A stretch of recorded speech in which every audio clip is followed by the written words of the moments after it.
Ambika Kuori, who built Sibsagar tank, was the queen of which of the following king? মানে তলৰ কোনজন ৰজাৰ queen আছিল অম্বিকা কুঁৱৰী?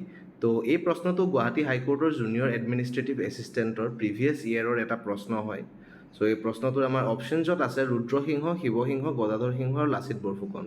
চ' ইয়াতে লাচিত বৰফুকনটো নহয়, আমি ডাইৰেক্টলি গম পাইছোঁ বিকজ লাচিত বৰফুকন ৰজা নাছিল, তেখেত আছিল সেনাপতি। আৰু বাকীকেইটা অপশ্যনছৰ ভিতৰত কাৰেক্ট অপশ্যনটো হ'ব অপশ্যন বি, শিৱসিংহ। তো শিৱসিংহৰ পত্নী আছিলে ফুলেশ্বৰী কুঁৱৰী। ফুলেশ্বৰী কুঁৱৰী যাক আমি বৰ ৰজা বুলি কওঁ বা বৰ ৰজা বুলি তেখেত বিখ্যাত হয়।